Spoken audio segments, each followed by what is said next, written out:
The following is a CSPN Media podcast presentation. Let me tell you about who deserves a shot at the United States heavyweight. Let's hear it. I'm the champion. I ought to know.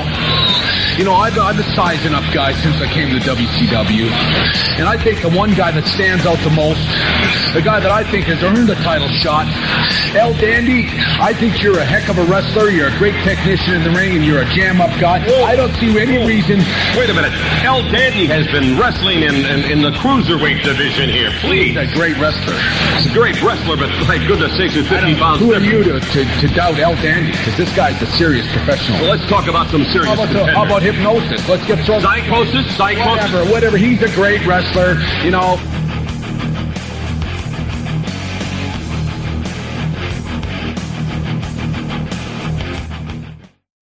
Hello, and welcome to episode 257 of the WrassleCast. I'm your host, Don Delarente, and today I'm joined by a very special first-time guest. She is one of the DDT Divas. It's Miss Sade. Hello. Hi, how are you? I'm good. How are you? I'm doing very well. Thank you for joining us this week on the WrassleCast. We are very excited to have you. Thank you. I'm very excited to be here. I really appreciate you taking the time and inviting me on your show. Oh, no problem. I appreciate you taking your time to be our guest and share some commentary with color on this crazy week in pro wrestling. Before we get started, just a reminder, the WrassleCast can be found on the CSPN. You can find the CSPN on the web at cspn.us. You can also listen to the WrassleCast on Google Play, iTunes, SoundCloud, Stitcher Radio, Spotify. You can also check out the illustrated editions of the podcast on YouTube. So, Ms. Sade, since you are a first-time guest, first, I'd like for you to let everybody know where they can find you on social media, where they can check out your blog, where they can interact with you as well. Sure. DDTdivas.com is the website. I have a website where a blog website where I post articles and content there. There it's usually more like match predictions and like more critical thought pieces and things like that. Also, I, do a little bit, like if I go to a live event, I'll share my photos on the blog as well. And I'm also on Twitter. I do like live tweeting for Raw and SmackDown, and probably, I don't know how I'm going to do Wednesday nights, but yeah, definitely live tweeting. So, and I have an Instagram and a Facebook page, and everything's DDT Divas. So Instagram, Facebook, Twitter, it's all DDT Divas. So that's my tag and handle. And the website is just www.ddtdivas.com. All right. Do you have a hashtag that you use when you live tweet? No, not really. I usually just use the show hashtag, and I usually just start. I'm thinking about like announcing it like before the show comes on that we're going to be live tweeting. So just throw hashtag WrassleCast behind it, and then you'll be a part of our live tweet, and then more of the people that you would enjoy interacting with will see those tweets. Okay, cool. Thank you. No problem. We have hashtag WrassleCast for Mondays. We have hashtag NXTcast for Wednesdays, and hashtag SmackDown Matters for Fridays. And then there's also live tweet hashtags for the pay-per-view. And that leads us into who you got for this week, because Hell in a Cell is taking place this Sunday. Please share your pro wrestling commentary with us by using the hashtag CastInACell.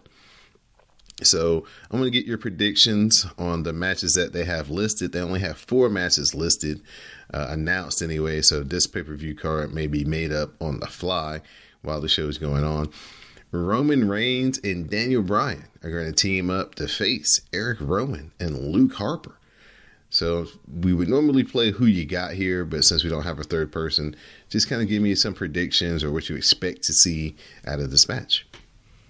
I mean, for me, Roman Reigns and Daniel Bryan is like a dream team. So I'm thinking that they're gonna win. They may not if like Harper or Rowan like pulls out some dirty tricks or something, chair or like, cheat or something like. But I'm thinking Daniel Bryan and Roman Reigns for the win. I'm very like I want to see this match because I love the like whole like who tried to kill Roman storyline. So I'm kind of excited for this match. The next matchup, SmackDown Women's Championship match. Bayley is going to defend her title against Charlotte Flair.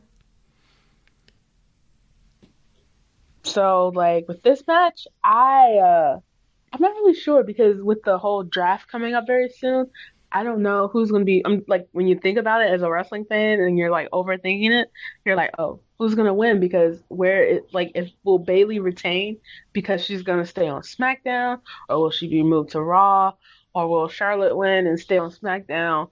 Like, but I mean that's where it gets like confusing. But I hope Bayley retains because I feel like they can do so much more with her championship reign now that she's a heel. But it would be kind of sad to see it end so quickly. I mean, I don't know, like if I just want to see. Actually, I want to see her and Sasha as champs. So Sasha for Raw and Bayley for SmackDown. So I'm gonna say Bayley's gonna win, and that's what I'm hoping. Fingers crossed. I'm putting out these positive vibes for Bayley to win. So. Speaking of the boss, she's going to be going against Becky Lynch for the Raw Women's Championship, and this is going to be a Hell in a Cell match. Phenomenal.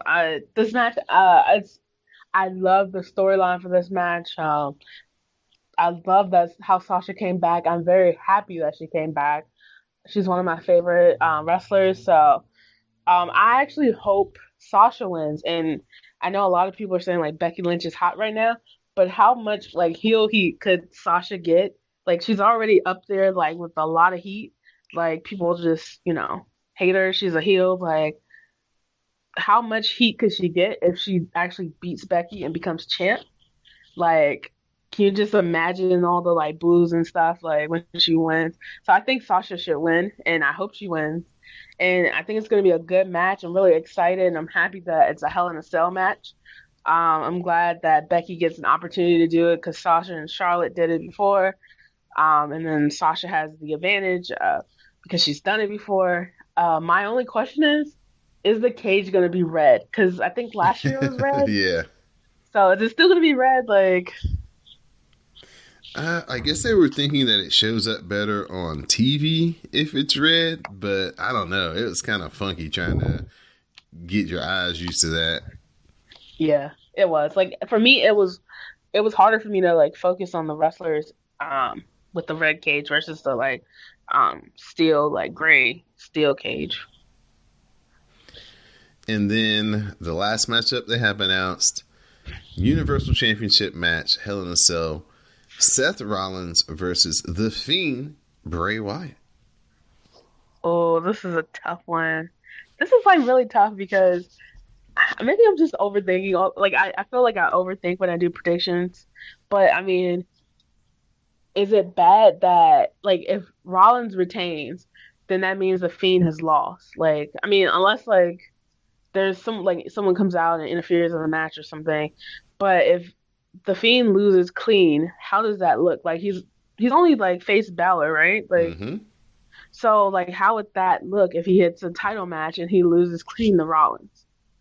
So like that, but if the Fiend wins, like what's next for Rollins? I mean, I'm sure there's so much Rollins can do, but like what's next? Like he beat Brock and he lost. Now he's losing to the Fiend, and like, is it too soon for the Fiend? I mean, I don't think it's too soon because it's Bray, and Bray, he's a former WWE champion and he's been in the company for years. But like for the character, the Fiend, is it too soon or is it just right? Like I think that's a hard one. I don't know. What do you think? I think it's too soon. I said last week they've got a couple of ways they can get out of this match, and I think they're going to use one of them at some point in the match to get out of it. I just don't think that The Fiend is a character that necessarily needs to be the champion, at least not right now. And like you said, he's definitely not a character that needs to be losing, at least by pinfall. So there's an opportunity for some shenanigans here, and I think that they're going to use that in the way that they book this match tomorrow. They have to, because like you said, like if not, it just doesn't look right for the Fiend. And I agree. Like I feel like some like wrestlers, some characters don't need championships to make them. Like he's already like all he needs is like another like opponent, another storyline, and people will be excited and looking forward to it. Like sometimes adding the title kind of takes a little bit away from me. Like in the case of like the Fiend, because he doesn't need that title. Like, but we'll see. I'm excited. I'm excited to see what happens. I'm also excited to see if they're gonna add. I'm sure they're gonna add like more matches, but I'm wondering why they didn't like announce them earlier. But I guess it could just be I don't know. I just want to see more matches on the card. Not too many, but a couple more. Yeah, they'll definitely throw in something else here, some impromptu to us matches because they haven't listed anything out. Or those Hell in the Cell matches are pretty long, and then they give you maybe 2 more matches to go with the Bailey and Charlotte match and the tag team match, and then you get 2 more matches. That could basically be a show right there. So yeah, definitely could. Be very interesting to see what tomorrow brings coming off of this crazy week in wrestling and WWE in particular. So we'll move on to Monday Night Raw. This is the season premiere of Monday Night Raw. We have a brand new logo. We have a brand new set. We have a brand new opening video. We have a brand new theme song.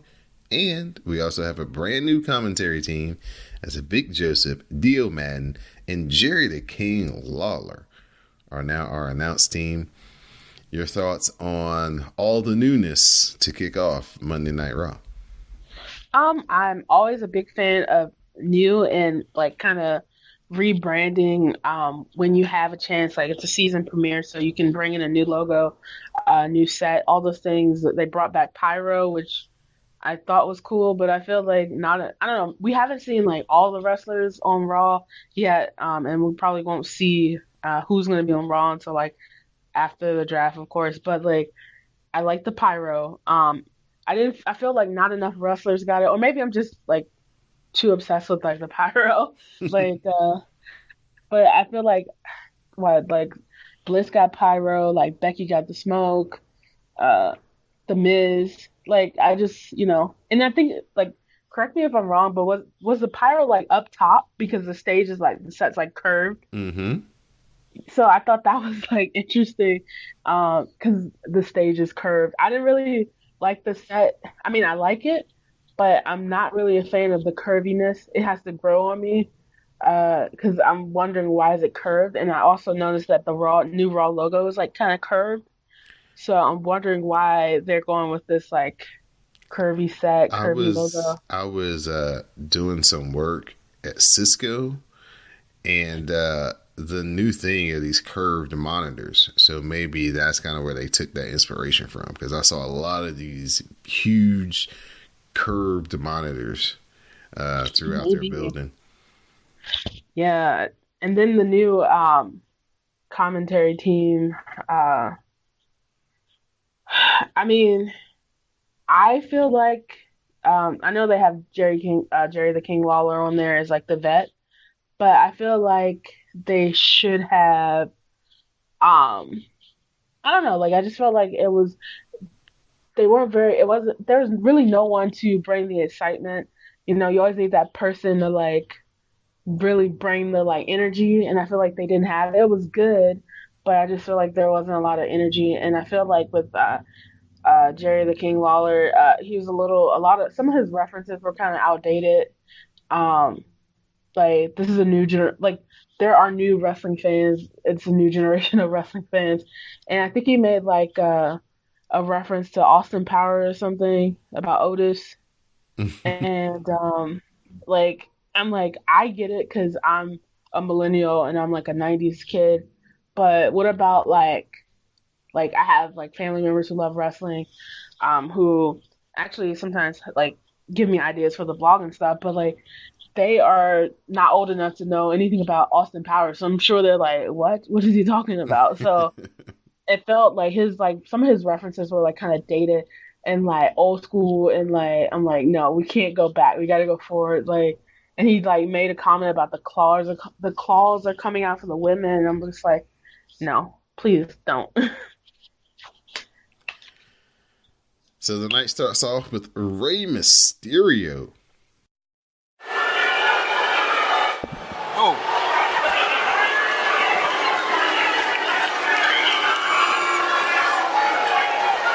Late. Oh, there you go. ¿Quién te crees que eres? Wait a minute! With Mysterio! No! 5 center of the ring! Oh, come on! No call for that! No, come on, that's enough! Well, King, you said no one can stop the beast. And one more time, Lesnar, another emphatic F5. And guys, this could be a direct message to the WWE Universe and also King Kofi Kingston. It's like you said, King. Maybe it would have been better for Rey Mysterio. Wait a minute, guys. Look at this. Look at this. No. No, wait a minute. Oh, wait a minute. Dominic, leave. Go. Sit down, Dominic. Yes, please, sit down. King, he's watching his dad being pummeled. Well, yeah, but At some point, you have to stand up as a man and fight. no, you don't do that. No!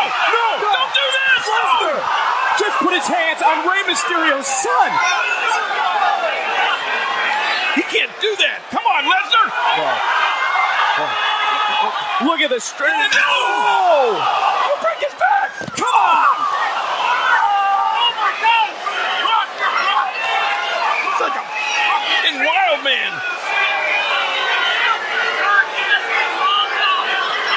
Come on, Heyman, get some control over this beast. No.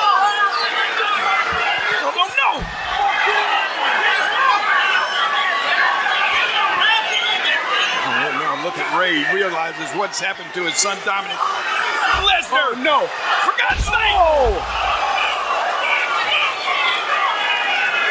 Hey, King, you talk about a line being crossed. I'm going to tell you something. I mean, you talk about a line being crossed. Lesnar, that's... And look at Mysterio again up on the shoulders. And another F5. But Dominic is a teenager. What a reprehensible. Come on, yeah, look at you. Look. Come on, Heyman, do something. This guy's heartless.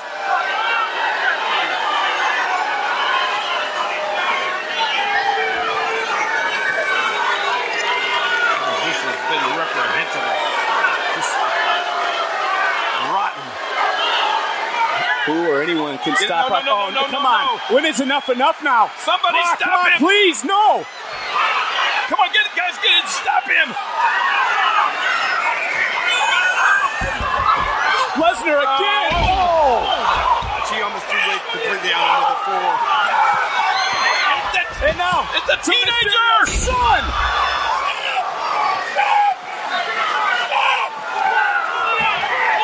Yeah, finally you say stop.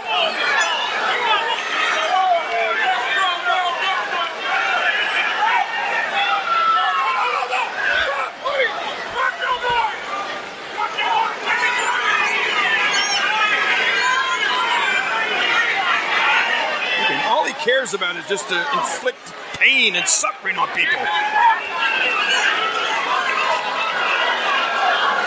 That is one of the most heinous assaults I've ever seen.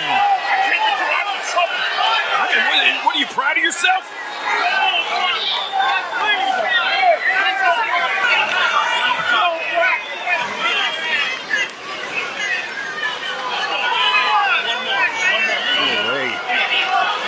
Oh, no. Come on! Come on, Heyman, what is he trying? Someone's got what kind of message is this guy sending? Oh, They're completely helpless in there. Finn, get out of there! And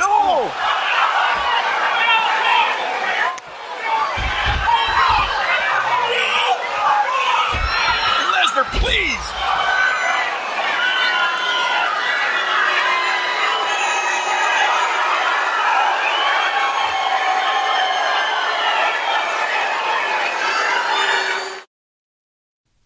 Yeah, so that's that like segment and was like one of those like segments promos where you have to like realize that something else is gonna happen like on the next episode or in this case SmackDown. Um, but like when it was happening, I was like, why is this happening? Like how does it why like where are they going with this? And now that we see where they're going with it, it makes sense.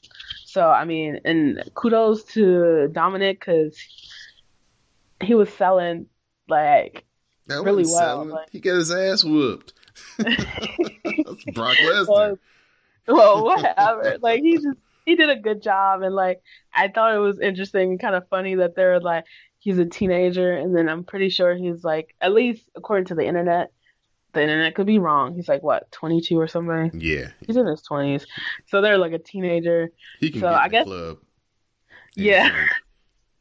So I'm like, yeah, I guess the teenager thing was to like kind of make you like feel like to build sympathy, like this is a kid. Mm-hmm. I mean, I already feel bad for him anyway because he's getting beat by Brock. So, but like he's an adult and he just got a manly whooping, so he's a grown person's like beating. So, but yeah, I see where they're going with it.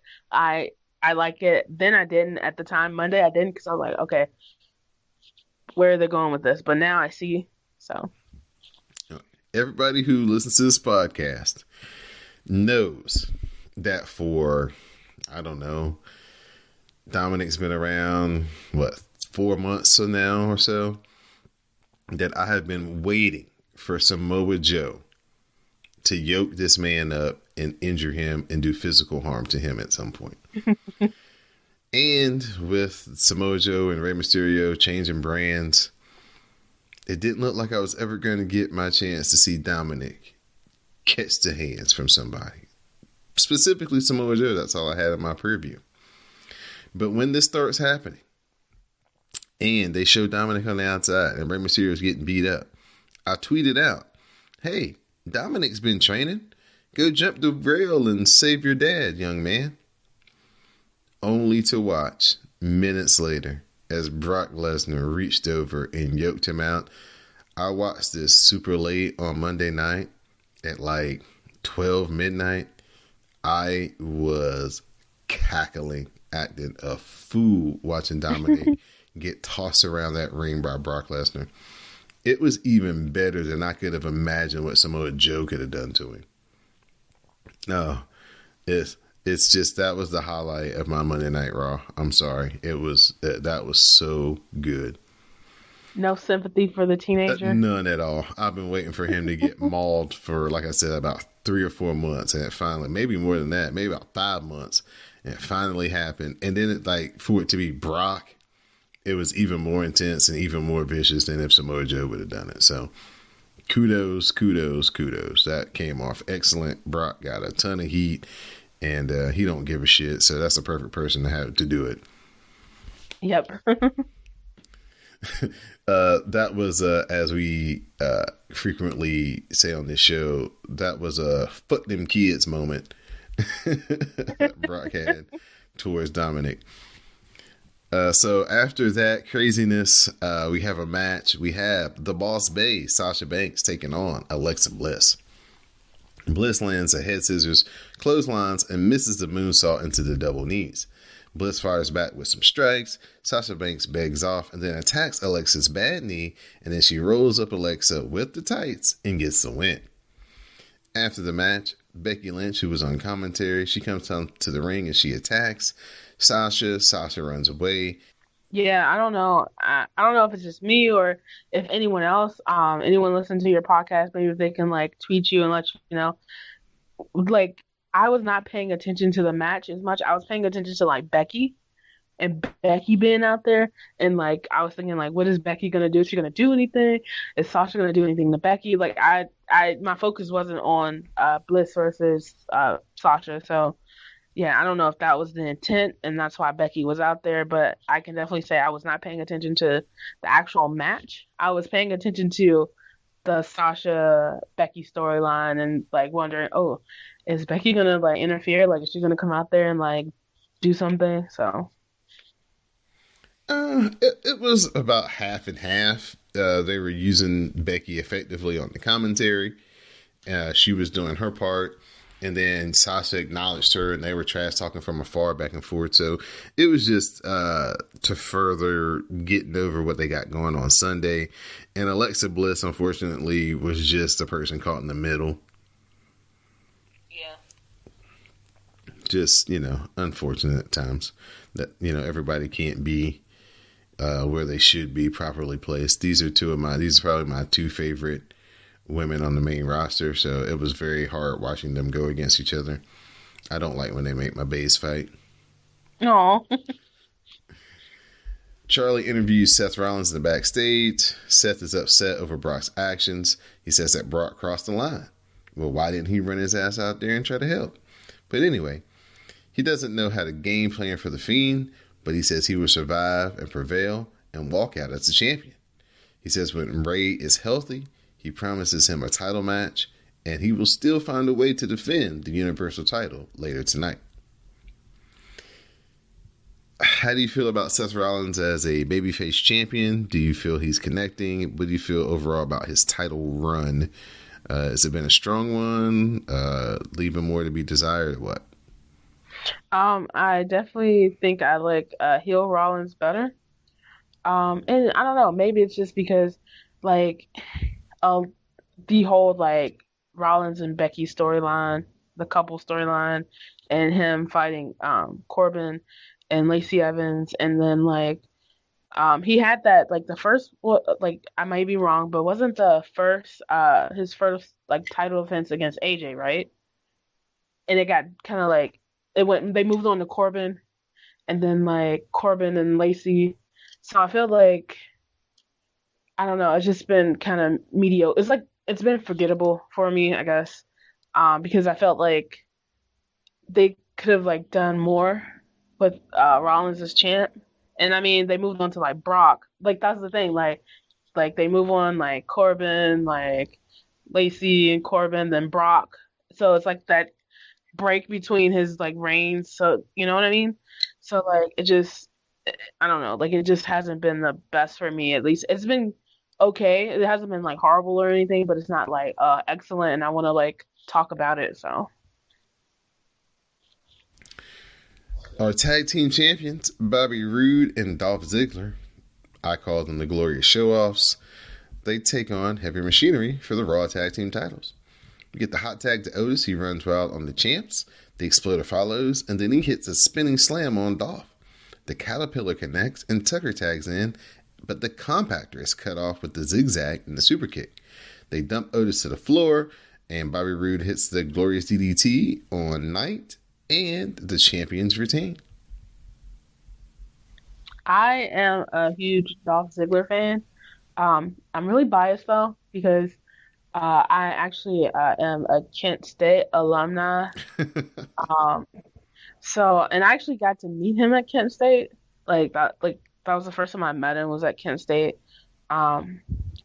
They were actually holding an event for him because of his wrestling record there. Mm-hmm. So I got a chance to like meet him, and I have the story where I like met his family by accident. Because I went to the event, I just sat down and I just started talking, and I was like talking to his mom. So yeah, but yeah, I'm like a huge Dolph Ziggler fan. So, but I'm still like. I mean, I don't know. I'm still trying to figure out why they decided to put him and Robert Roode together as a tag team and give them titles. So it's the WWE thing they always do. They look around and they go, "Oh, Who are two singles guys we ain't got nothing to do right now for? Okay, let's put them together. Let's put them in a tag team, and then we'll give them the belts, and then we'll figure it out from there.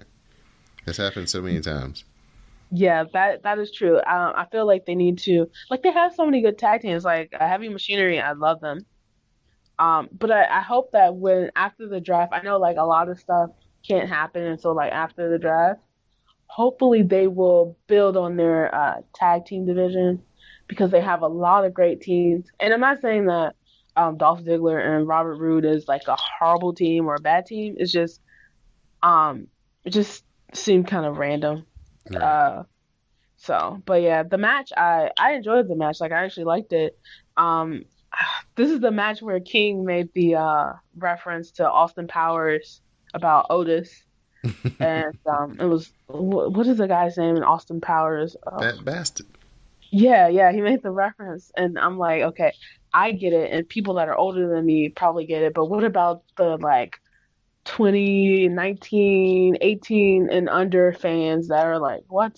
Or like the kids, like, well, not even the kids, but just like teenagers, like they're probably like, what?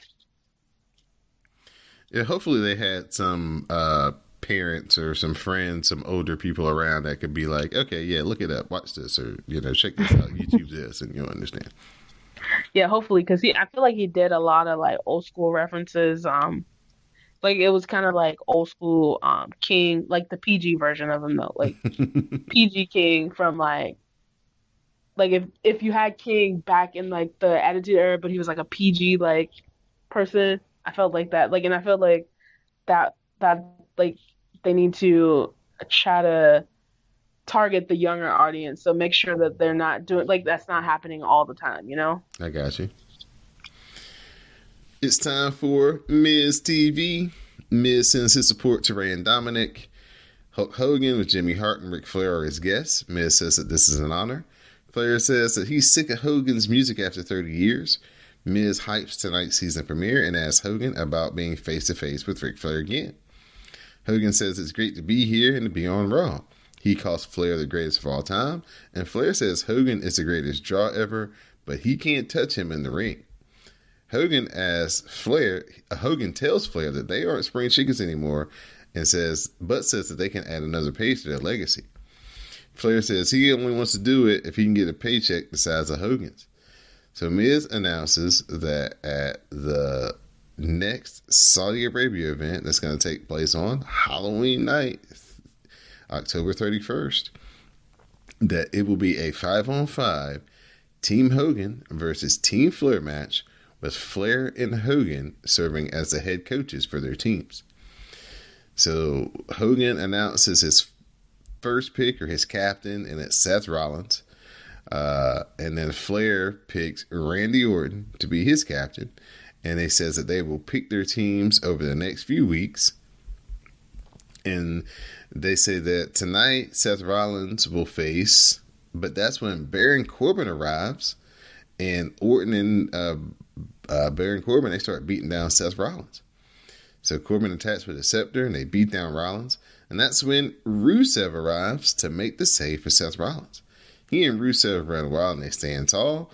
And it appears that Rusev is also now a member of Team Hogan. So it looks like Randy Orton and Baron Corbin for Ric Flair. And Seth Rollins and Rusev are on Team Hogan. And those are our first two announced team members on each side. How's it feel about this segment? Yeah, so for me, there's a lot of problematic people in that segment. So I was not paying attention to it, and I I watched, like, I came back and I like watched it a little bit, and like I read up on it. But yeah, there's some problematic people in that segment. I try to like stay away from, just that's how I am personally. Like, Hogan, and now Orton, we already kind of knew. I'm sure you heard like what happened. Like, Yeah. So yeah, there are already like problematic people in the segment. But okay, so like the match, and then also the whole Saudi Arabia pay-per-view. To me, like, if you're going to a country that's not going to allow women to wrestle, I'm not interested. So, but they're already promoting for Crown Jewel already. Hell in the Cell hasn't even happened yet. and it was like what, the go home show. Mm-hmm. So it just felt weird. And then like I've heard, I don't know if this is true, but like Hogan and Flair like went off script or something, and like No, just that's the only way Ric Flair knows how to operate, and that's what makes it so good. so he like went off script or something. It was We like, listen to their scripted promos every week. Is it very entertaining? No, it's not. So when somebody comes out there who's an old school talker like Ric Flair, Steve Austin, The Rock, and they just go out there and do their own thing, that's the stuff you remember. You never remember any of these promos that these dudes do today. you're right though. I agree with that, but it's just like funny to hear like, oh, like, if it's true, like someone went off script. But yeah, they're already advertising for the match.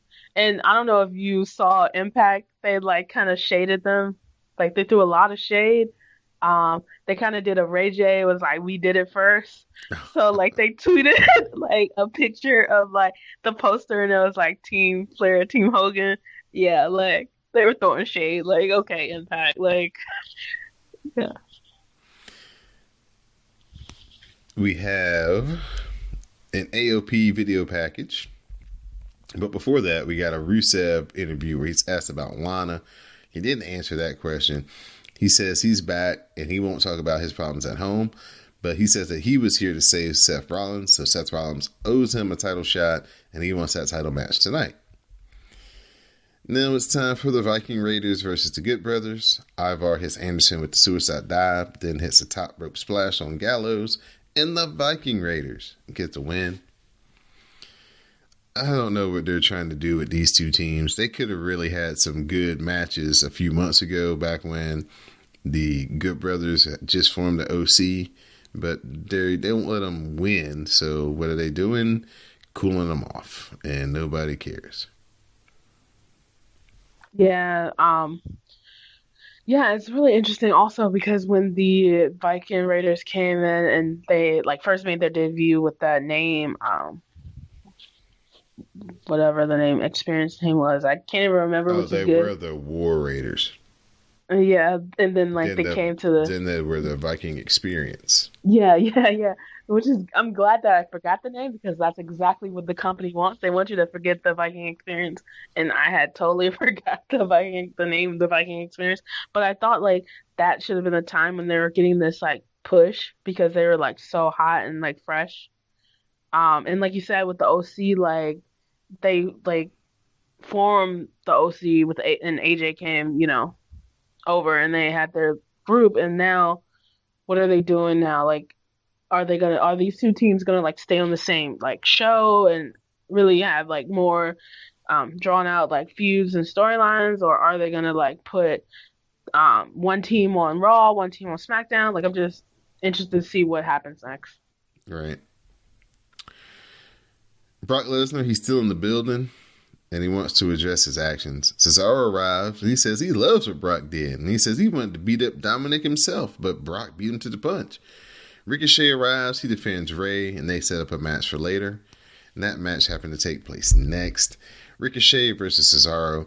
Cesaro misses a charge. He runs into the post. Ricochet hits a Dragon Hurricane Rana, or the West Coast Pop, made famous by Rey Mysterio Jr. And Ricochet got the win. What are they doing with Ricochet? Like, I feel like he's kind of been all over the place. I mean, besides like the feud with like AJ for the US title, um, I feel like he's kind of been like, he was in the segment about Maria's like baby daddy, like who's a baby daddy.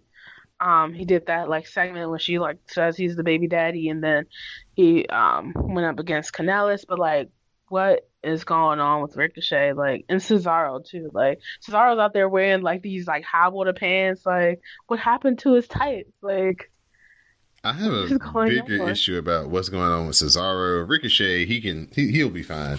They'll be able to place him anywhere, and he can pick up with anyone.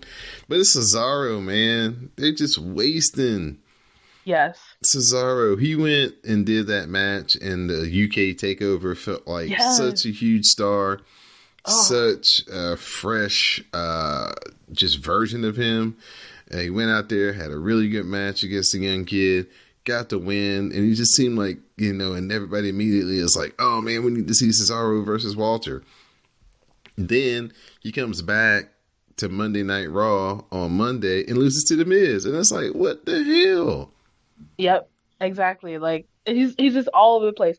Like his match, like you said, he had like this really great match in NXT UK, the takeover pay per view. And then he comes back and he loses to The Miz, and like so his in ring like matches are like the match quality is good, but like the storylines are not making sense. Like the placement, like him losing, like he has this amazing match and he loses, and then now he's like, I guess I don't know if he's like character changing and he's like gears changed because he used to have the tights and he was like wrestling like some kind of interesting pants. Like what is happening? Personally, I think they should move him to NXT. Like, I think Cesaro should be moved to NXT. Like, that would really help NXT. It'll give them a boost. And I think it'll be really, like, great for Cesaro's career, too. Because I'm just like, what are you doing with Cesaro?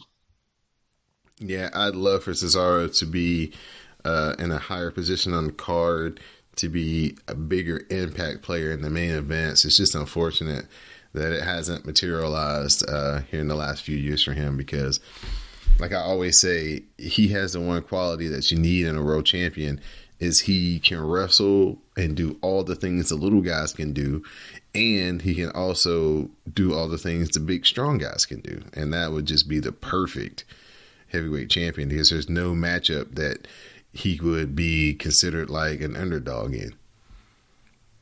Yes, and he always puts on high quality matchups, like matches. The matches are always good matches. Like it's very rare that you see a bad Cesaro match. This is true.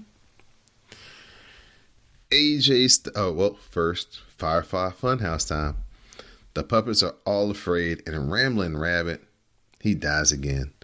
They are afraid of what will happen at Hell in a Cell between The Fiend and Seth Rollins. Bray talks about Hell in a Cell, noting that Seth will be trapped with him. Bray says The Fiend will always protect them in this place, but he can't wait to hurt Seth. Bray wants to tell The Fiend not to hurt Seth, but then laughs and says he's kidding, and that's our segment. I like The Fiend and the segments. As a horror movie fan, it is creepy and interesting, and it's interesting. It's different. Well, it's fairly different. I mean, pro wrestling has always had like supernatural, like creepy characters, but I feel like it's something new for the generation of today, like the wrestling fans of today. So AJ Styles defended his United States title against Cedric Alexander. The Styles Clash is countered, and Cedric cradles AJ up for a 2 count. Styles counters the lumbar check into the Styles Clash, and AJ Styles gets the win and retains the U.S. title. that was my favorite Cedric Alexander versus AJ Styles match that they've had in WWE. It was definitely my favorite WWE match between the two. I'm just wondering what's next for Cedric. Like, I'm always like, what's next for Cedric? Like, where does he go from here now? Like, what are they going to do with Cedric? Yeah, it's very interesting placement of him, Ali, and Buddy Murphy, the 205 guys who got moved up to the main roster when the Heyman and Bischoff thing happened, because they're kind of floating right now. They're not really in the tag team mix. Cedric got into this U.S. title mix, but Ali's kind of spinning his wheels. He's gotten a couple of chances at the Intercontinental title against Nakamura, but that really hadn't panned out. So those three guys really need a big win or a title amongst the three of them to kind of validate, them having this position on the roster. And like you said, they may be eventually moved out to different areas to kind of freshen them up after the draft. We'll see, where guys land.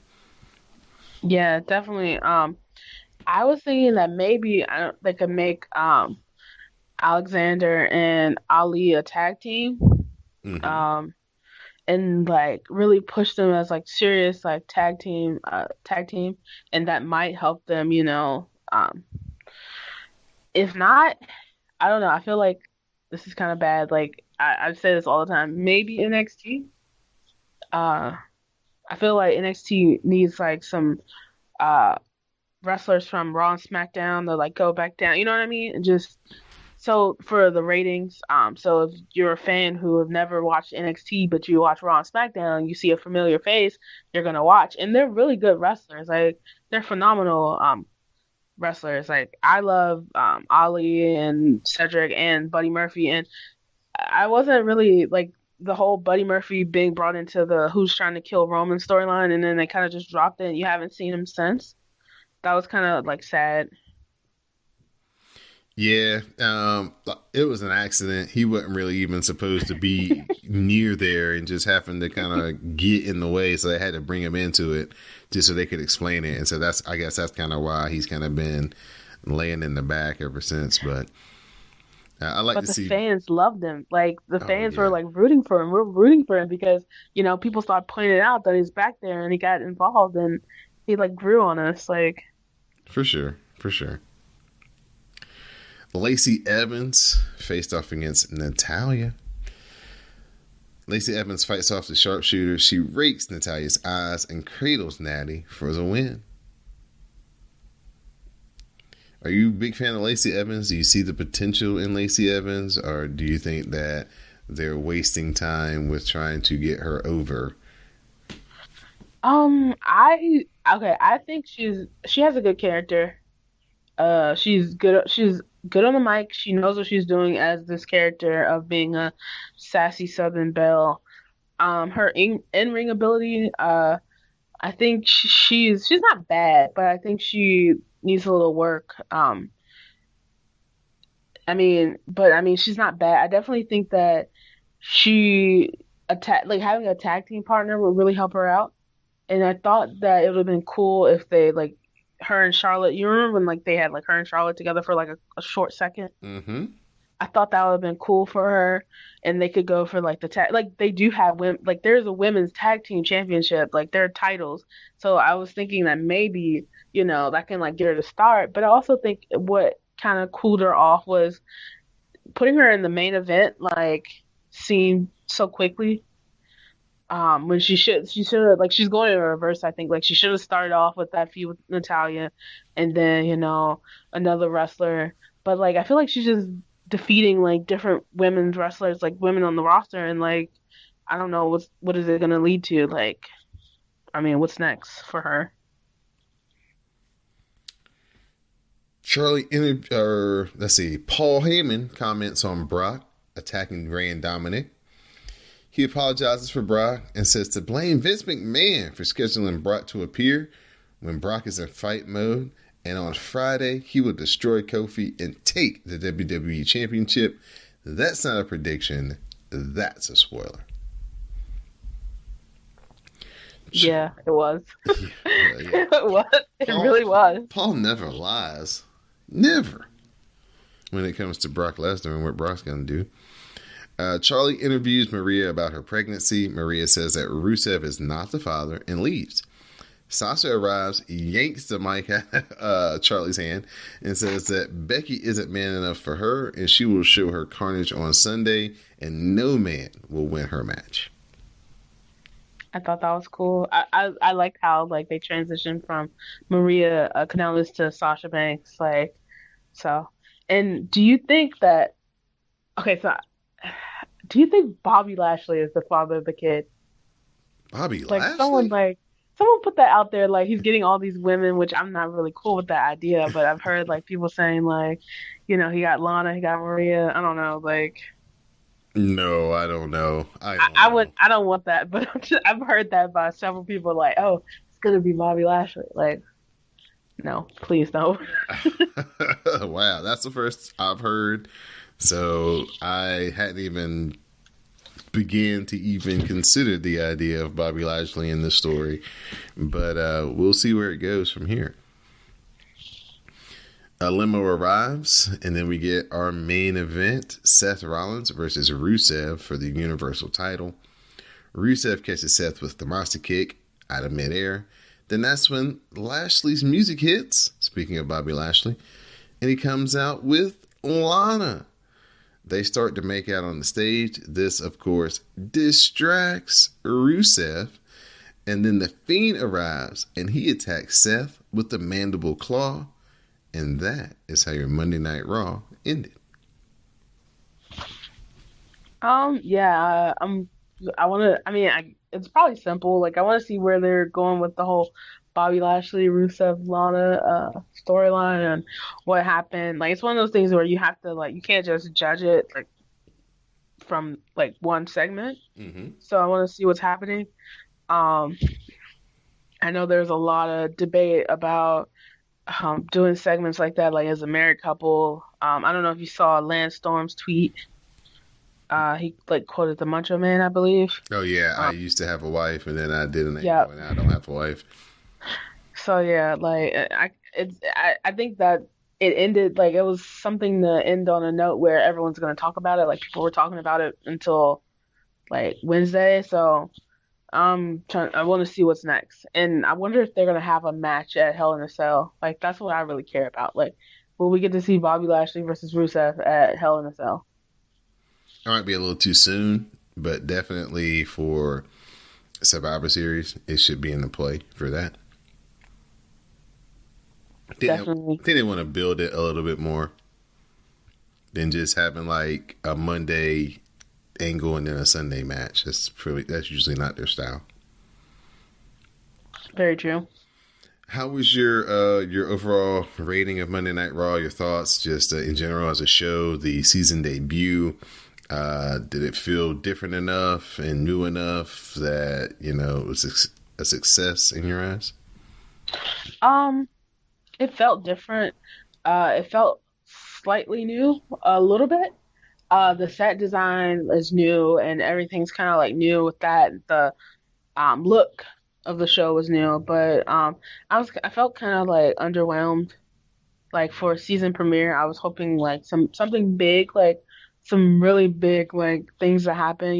Maybe I don't know. I don't know. Maybe a title change. I mean, I was thinking like maybe on the like tag team side or something, or with AJ and Cedric, you know what I mean? Like not like Rollins, like Rey Mysterio defeating Rollins, but like something fresh and something new.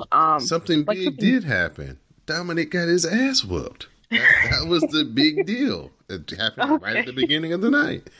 I guess it's big because it, like you said, like that is actually big because what it led to Friday night. So I guess looking at it now, that was probably big. But back then I was like, okay, like Lana returned, Bobby Lashley returned, like okay, like I wasn't really missing them, so I understand your sentiment on that. But yeah. So we'll transition into NXT as NXT is on USA for the full 2 hours to put out their half of the Wednesday Night War battle. I don't know. You went to the AEW show. If you want to find out what we thought about the AEW show, please subscribe to the Dark Match over on our Patreon page, patreon.com/CSPN Media. Become a backstage pass holder, which is the $3 tier or the $5 tier, and you'll gain access to the Dark Match, and you can listen to all our thoughts on AEW Dynamite. Now, since you went to that particular show, I'm guessing you watched NXT the next day. Yes. So I watched NXT on Thursday night, because that's the night, like they put it on the WWE Network on Thursday. So yeah, I actually watched it Thursday, and I'm not even sure what I'm gonna do for this week coming up. I don't know. Like, am I gonna watch it live this week because I didn't watch it live? Am I gonna watch it live next week because I didn't watch it live this week? But yeah, I watched it on Thursday. You should do what I do, which is if you don't necessarily have a bedtime, like I don't have a bedtime set for myself every night, I just watched AEW live, recorded NXT, and then as soon as AEW went off, went and watched AEW right behind it. That's a good idea. That's a good plan. Yeah, so then that way it was no like I could get like a really good feel for the show I just watched and not have that time, that space to disconnect from it and then go right into NXT. So I didn't have a problem watching 4 straight hours of wrestling. It was varied, it was different presentations, different people, different styles. So it didn't feel like you were watching Monday Night Raw where it just kind of drags on because it's all the same after a little while. Yep. So NXT starts off fast as this is a war, y'all. They got competition. So they start off with the NXT title match between Adam Cole and Matt Riddle. The first 30 minutes of the show, commercial free. So they don't want you to change the channel. Riddle counters the last shot into an armbar. Adam Cole counters out and Riddle gets the armbar again.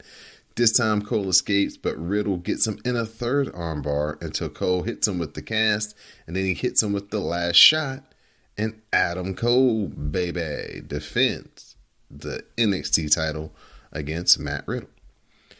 Apparently, due to the armbar that he put him in at the show where he beat Killian Dane, Adam Cole has like a hairline fracture in his wrist or something, so the cast is legitimate. Really? Mm-hmm. Oh my goodness. Yep. That is crazy.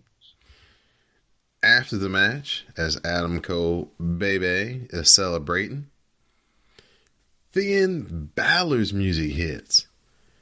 Finn Balor comes down to the ring, gets on the mic, and he tells everybody at Full Sail that he's officially back in NXT. Shots fired. Like, it really is a war. Like, I mean, if Finn Balor is going back to NXT, like, that's some, like, heavy star power right there. So, yeah, I actually liked the match. It was very fast-paced. So I really love fast-paced wrestling. It's not for everybody. It's not everybody's style, but I like it.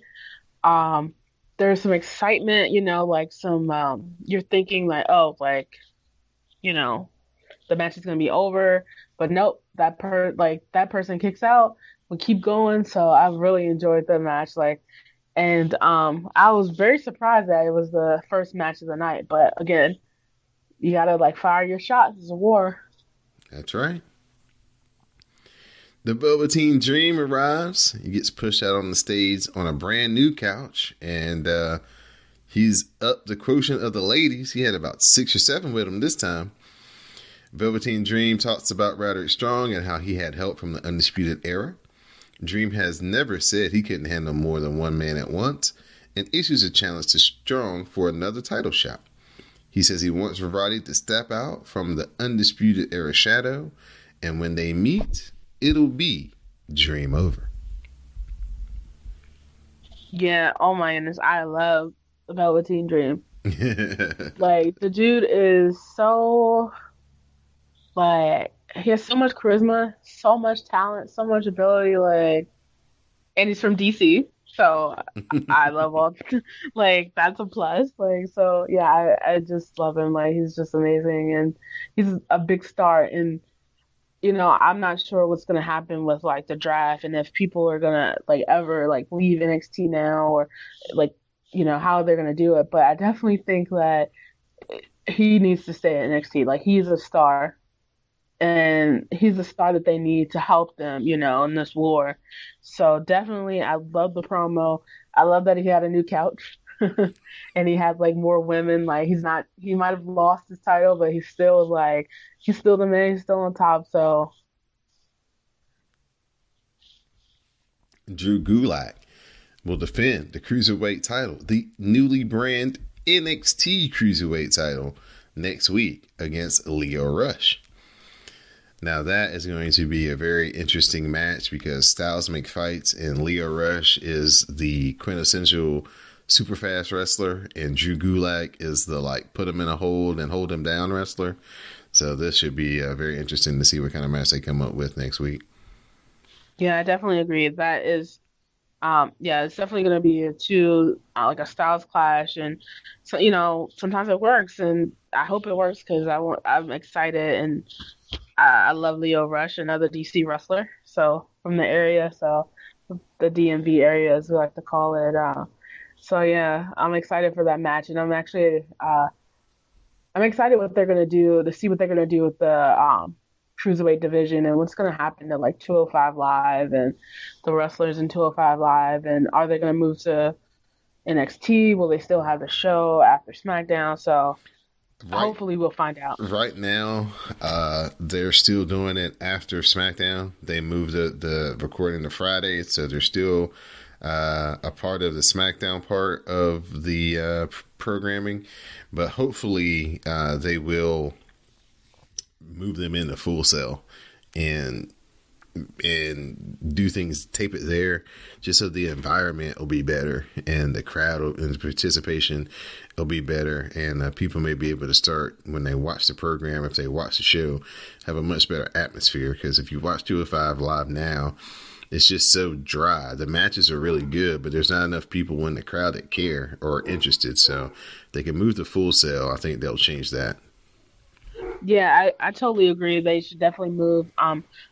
Like you said, like the fans are not really into the 205 Live matches, and they're really good matches. They're really entertaining, but I think they suffer from the fact that everyone's ready to go home. You're kind of tired, so yeah, that'll be cool to see them on NXT on Wednesdays. So.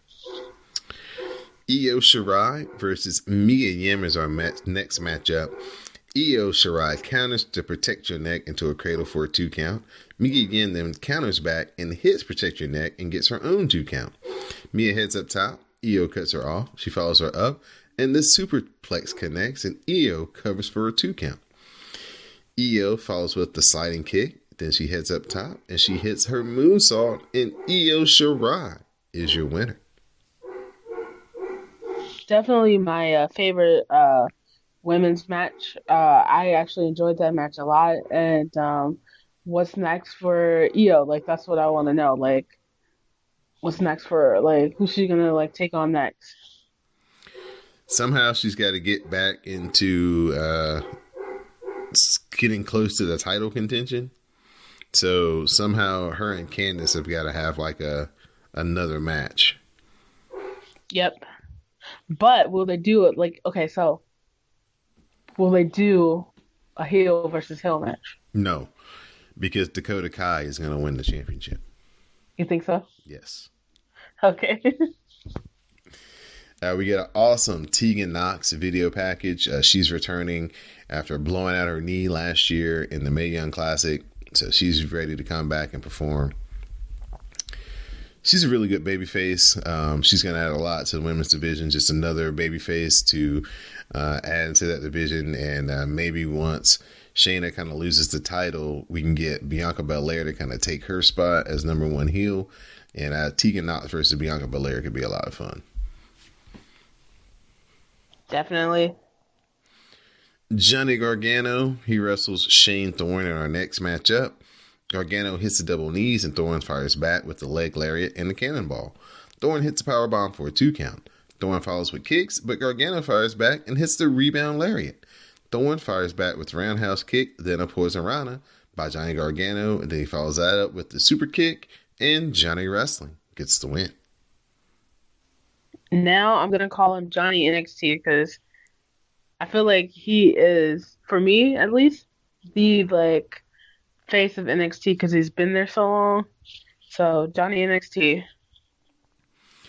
Not bad for a guy who was just supposed to be enhancement talent, huh? Yeah, definitely. And he's amazing. Like, great wrestler. Like, I mean, he's really done a lot for the NXT brand. The takeovers, the storyline with Tommaso, like Johnny NXT. We have our NXT Women's Championship match. Shayna Baszler versus Candice LeRae. What was very interesting about this match was that on the other channel at the same time, AEW was having their inaugural AEW women's title match. So it was interesting to see the kind of dueling women's matches at the same time. Candice fires up and hits a snap German suplex. Candice counters into the clutch, counters the Karafuda clutch, into a Karafuda clutch of her own. Shayna Baszler counters out, and then she works up to the rope and does a hanging choke. But Candice escapes and hits the Wild Ride, which is the swinging net breaker, off of the ropes for a great near fall. Shayna counters the Unprettier, but Candice follows with the DDT. The Lion Saw is countered into the Karafuda clutch. Candice fights, but she fades and has to tap, and Shayna Baszler retains the NXT Women's title. Yeah, I'm kind of ready for Shayna to lose. I'm ready. Like, I'll be so excited, not because I don't like her, but like, it's one of those moments where you're like, when is she gonna lose? When is she gonna lose? Like, who's gonna defeat her? So once she loses, that will be a big moment. She might not lose. You think so? Then what's gonna happen? Like, is she gonna move on to Raw or SmackDown? She just might be like. It would be cool if she did one of those things where she took the title to the main roster and was like, I'm NXT champion and I'm looking for more competition. I've beaten all the women down at NXT, and I'm going to defend my NXT championship on the main roster because I need some more competition or something like that. Something like that would be cool. Yeah, didn't they do that with Kevin Owens? When he first came out, he was NXT champion and he would come on the shows with the belt, but he never defended it on the main roster show. Yeah, he just kind of showed it off a little bit. Right. Yeah. But like I said, with the return of Dakota Kai, if you've been following NXT, this whole Shayna Baszler reign of dominance started when she injured Dakota Kai and put Dakota Kai out. Now we've come full circle. Dakota Kai is back. She's going to make her way somehow into this title picture, and I think Dakota Kai is going to be the one to get the title. Then what happens is Dakota Kai is your transitional champion, because then we get back to Io Shirai being the champion, and then we get that showcase match between Io and Candice for the title. That is smart. Oh my gosh, you really booked it out. Because for me with Shayna Baszler, I'm always like, what's going to happen next? When is she going to lose? When is she going to lose? I couldn't even think of who's going to take her out. But that is a good way to that's a good thing. That's a good storyline I would love to see. So hopefully they already have that in the works and they're moving towards that. Walter versus Kushida is announced for next week. That is going to be a lot of fun. Pete Dunne faced off against Danny Burch. Pete Dunne hits a German and a powerbomb for a 2. Burch counters back with a headbutt and a powerbomb and a knee strike. The draping DDT follows for a 2 count. Dunne follows with kicks and enziguri and snaps the fingers, and he follows that up with the bitter end to get the win. After the match, Damian Priest attacks Pete Dunne. He hits the Reckoning, aka the Crossroads, and Damian Priest stands tall. So it looks like Damian Priest is getting in the mix against Pete Dunne. It'd be very interesting. Two men have very different styles, and the physical stature of both men is very striking. So this should be a very interesting matchup once it gets played out in the ring.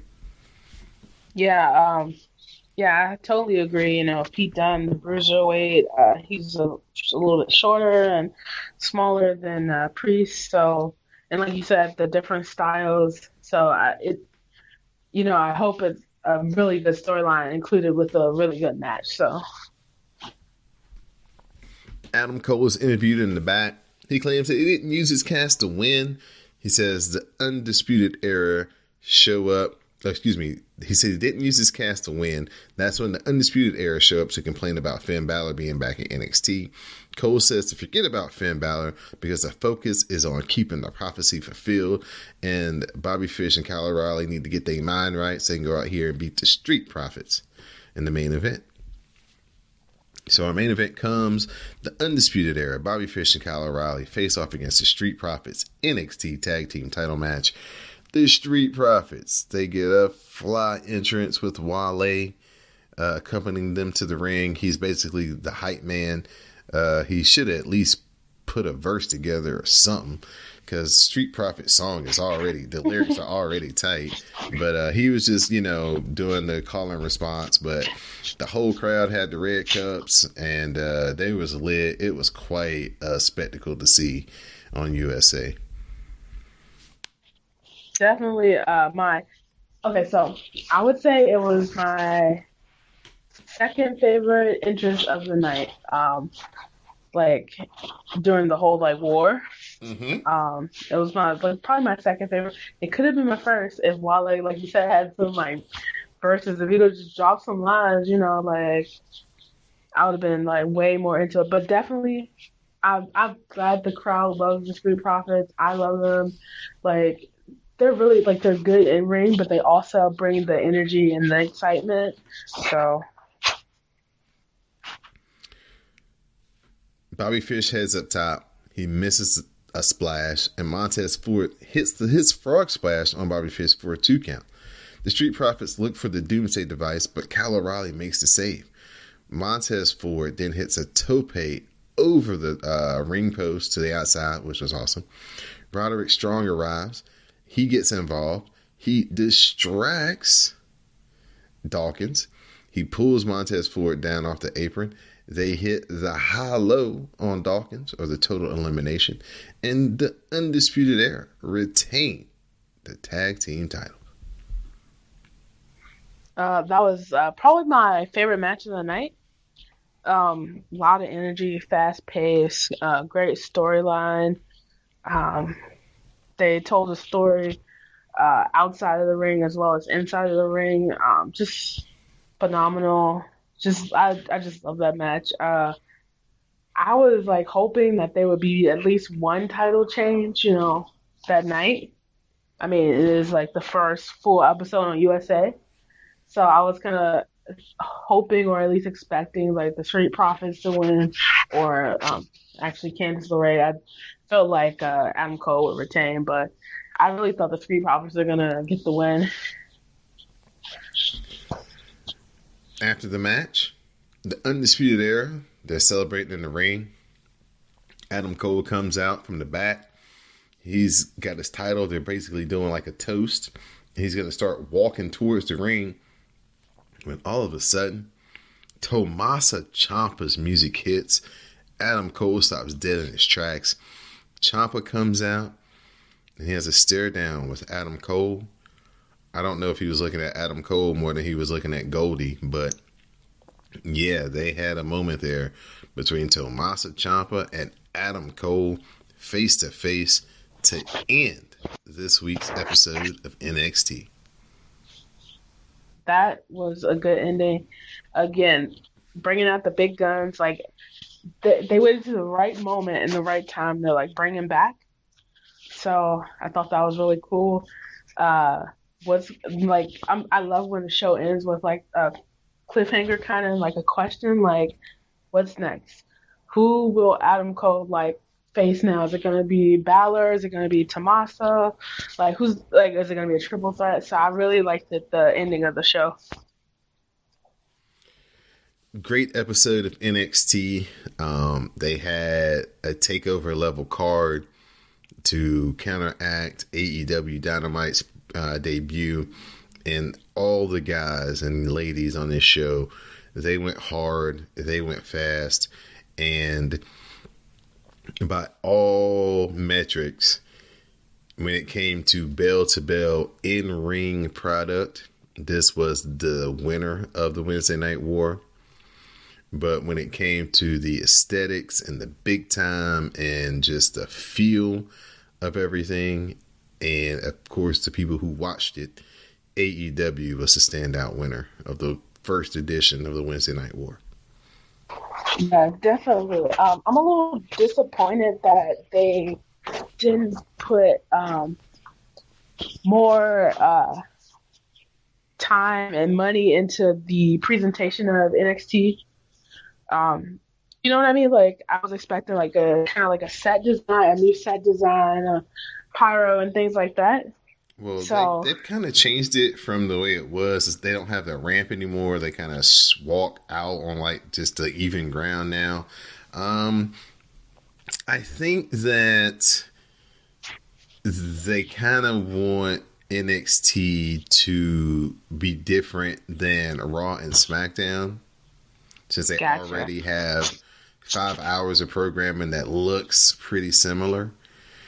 And Gotcha. with the talent and the NXT is there to promote, it kind of fits them a little bit better.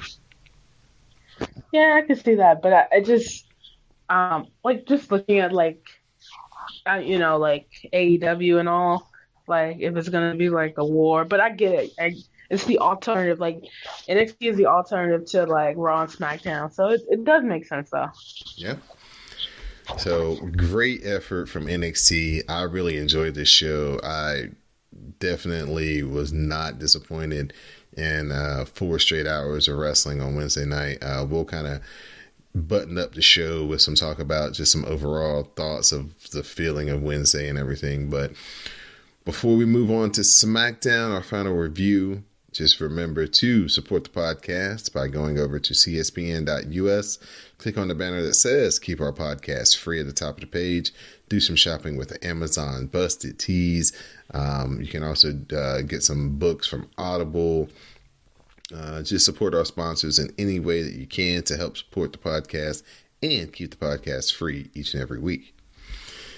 Now it's time for the debut of SmackDown on Fox. Hashtag SmackDown Matters. Just a little backstory before we start the SmackDown review. Miss Didi Jonay is a part of this podcast because on the strength that she used to watch the old version of SmackDown that came on Thursdays every week, religiously tweet about it, back when nobody really cared about SmackDown, when SmackDown was more of like a Raw review show and they would like just basically rematch matches that came on Raw. And, nobody really took SmackDown seriously. But Miss Didi Jonay would always tweet about it and always be the biggest SmackDown fan. So that's the reason why we came up with the hashtag SmackDown Matters, because we wanted everybody to realize that SmackDown had a place in our viewing habits too. Well, a couple of years after that got going, SmackDown decided they were going to move off of Thursdays because the NFL was coming. And so they put the show on Tuesday and they said, oh, we're not going to tape it anymore. So everybody knows what happened. We're going to make it live. And so that was a big step in SmackDown's evolution. And then fast forward 2 more years. Now, because of the move to Tuesdays and the live show, they consistently were better than Raw a lot of that time. Now they're moving to Fox and they've become the A show as far as WWE is concerned now. So big shout out to Miss Didi Jonay and the hashtag SmackDown Matters, because they went from the redheaded stepchild of wrestling fans viewership to the show that most wrestling fans enjoyed the most to now being the A show for WWE. Vince and Stephanie, they come out to kick off the show. They welcome us to SmackDown on Fox. So we have a brand new entrance video. We have a brand new set, just like Raw. Brand new commentary team as Michael Cole and Corey Graves, a 2-man team, will be the team for SmackDown. What do you think about the SmackDown set? It wasn't the fist that everybody was hoping they were going to bring back, but it's pretty cool. Yeah, definitely. It looked nice. You can tell that there's a lot of money involved with SmackDown, like the budget. The set looked nice. The opening like package where they're like showing all the wrestlers and like the opening looked nice. The 2-man team, I actually like the 2-man team. It's unfortunate that like I guess Renee is gone, right? She has her own show. Yeah, she's going to be more of like a special contributor to the show. So maybe when they do like those sit down interviews and stuff, it'll be Renee instead of Michael Cole. Yeah, so I'm a little sad about that because I feel like I wish they had a female commentator on there. You know, that's just me. I have that like criticism with a lot of like companies, but yeah, it's sad to see that they took Renee off and she's gone. But yeah, definitely the look, the feel. Like SmackDown is an A show. There's a lot of money. We know there's a lot of money going into the show. Like it is money. What I was thinking about was that intro was really cool, but some poor person, I hope they saved that thing and got it ready because they're gonna have to change it in about 2 weeks. Yes, because all those people are gonna be different, at least half of them anyway. Yep. So I hope they did I hope they did the whole roster in whatever that Fox production was for the roster that they have now. So it won't be too much work for the person who has to go back and make that new intro in a couple of weeks. Becky Lynch arrives. She starts out the show. She says she's excited to be here. She loves this show because this is where she changed the game. She says she's ready to kick some ass. And that's when Baron Corbin arrives and interrupts. Baron says that he should be kicking off the show because he's the king and he's the man. And that's when The Rock's music hits. The Rock comes out. Of course, the place just loses their mind. Rock says that he changed the WWE by coining the term SmackDown, which then became a WWE institution. He calls Corbin a broke-ass Burger King on crack and says finally The Rock has come back home. Corbin interrupts The Rock and says that this isn't Rock's home anymore and that he isn't the great one. Corbin steals some of Rock's catchphrases. Then Rock asks Corbin if he thinks he's really the king and calls him a 34-year-old virgin at Comic-Con. Rocky says that Becky is the man, and Lynch says that she'd have bigger testicles than Corbin if she had them. Corbin runs down LeBron James to The Rock, and then Becky shut him down. Rock says Corbin is legit and a super tough dude. Rock then leads the crowd in a STD chant. And then Corbin is embarrassed, and he says that Corbin is embarrassed and angry. Corbin gets ready to fight, and then he gets beat up by both Becky Lynch and The Rock. The people elbows follows, and Becky Lynch hits some kicks, and then we get the rock bottom, and that is your opening segment. I loved it. I'm happy that The Rock came back. He's back home. Well, he was back home on SmackDown. Becky, I'm glad Becky was involved with the segment. Corbin is gonna be like go-to guy. He's kind of like Elias, like you know how Elias used to have those segments with the like legends. So that was cool. I do have one question though. What happened to all the other legends? Like I thought they would like make in-ring appearances. They kind of just showed them in the crowd. It's only 2 hours. That is true. Okay. So yeah, but The Rock, phenomenal. And yeah, just FYI, those Comic-Cons get wild. Like, I don't know what people are thinking about these Comic-Cons. Like, Comic-Cons, like, you'll be surprised. So what you're saying is the nerds be getting it in too? I mean, yeah, like there's after party. There's so much you can do. Like, it's so fun. Like, I mean, and you're around people with the same, like, your like mind, so it's easy. Like, it's easy to, like, have fun and, you know. Yeah, The Rock hasn't lost his fastball. Still one of the best on the mic. The Rock, the people's elbow still gets the people out of their seat. And that's basically it. I mean, it's like Austin when he shows up. You want to see him drink beer and stunner people. When Rock shows up, you want to hear him cut a promo and do the people's elbow. And, you know, if it takes 20 minutes to get to it or 15 minutes to get to it, then we'll be entertained all the while as long as it finishes on that high note. Agreed.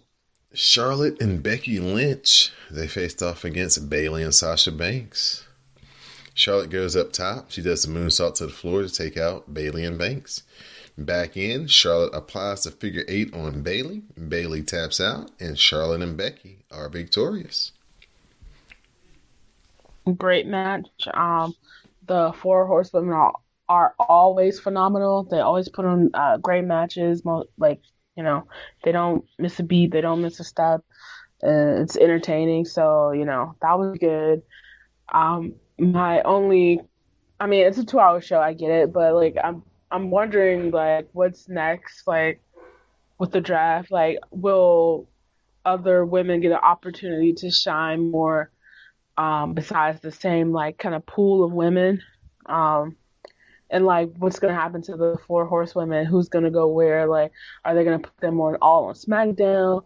Will they get split up? Will Becky stay on Raw? And that's just my mindset now. When I was looking at that match, I'm like, okay, well, who's going where, and what's gonna happen next? This is a good lead up to the Hell in a Cell match. Becky and Sasha had a little good interaction, not too much. Just gets you enough to be ready for the match on Sunday. I think they're gonna let it all hang out. It's a big spot for Sasha Banks after her return. She's gonna be in a big singles match, so I'm expecting that match to just be crazy. New Day gets interviewed about tonight's main event. Kofi says he plans to overcome the odds tonight and defeat the Beast, Brock Lesnar. Firefly Funhouse interrupts Seth's entrance. Bray and the Puppets introduce themselves. Ramblin' Rabbit is dressed like Seth, and he wants Seth not to face the Fiend. Bray interrupts him and puts the Rambling Rabbit in a cell match against Mercy the Buzzard, who kills the rabbit. Bray laughs and tells Seth that history has a way of repeating itself.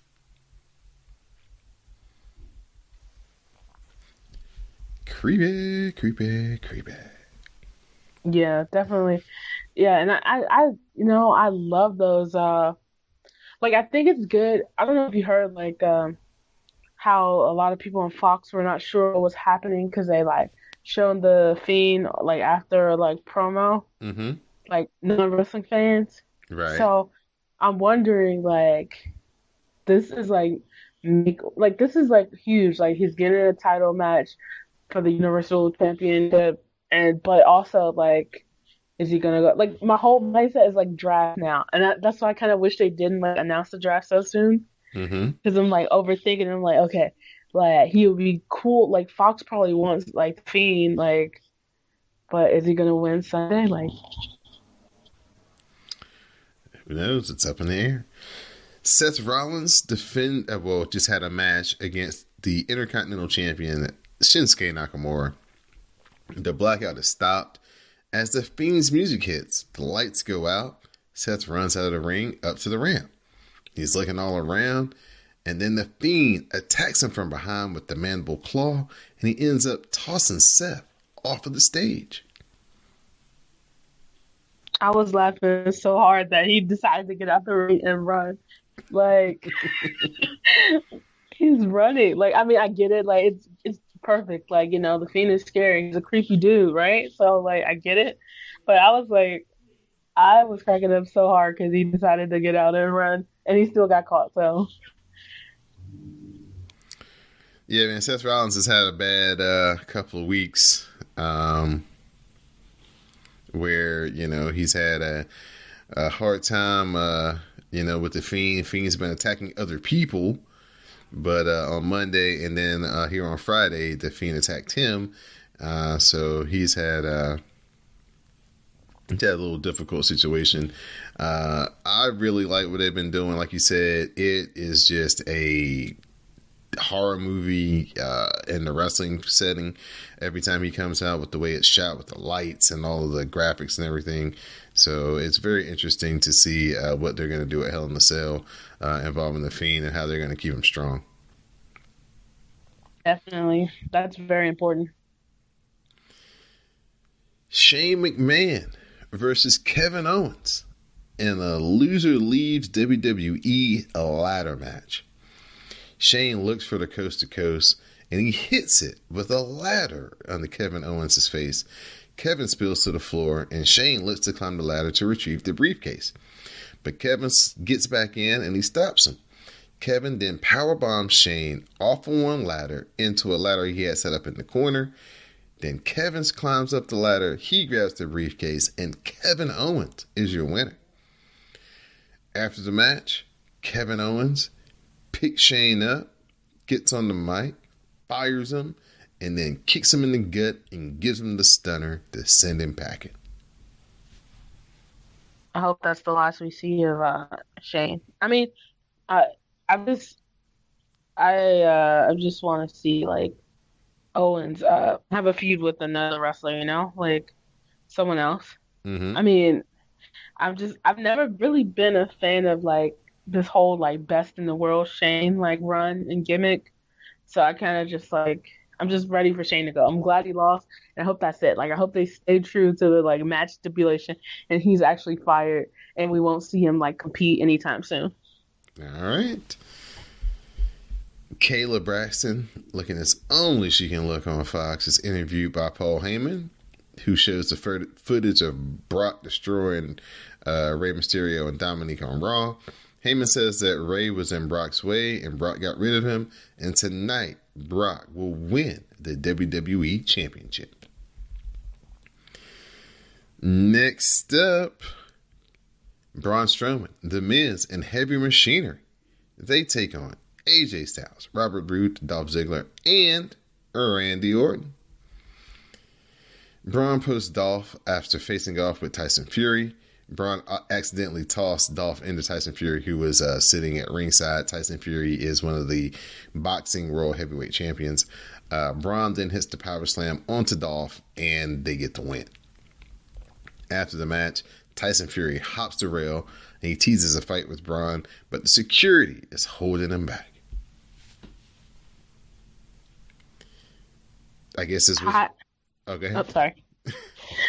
No, like I was thinking the whole time. I was like, this is Big Show versus Mayweather for like years later. I mean, of course, but like the wrestler versus the boxer.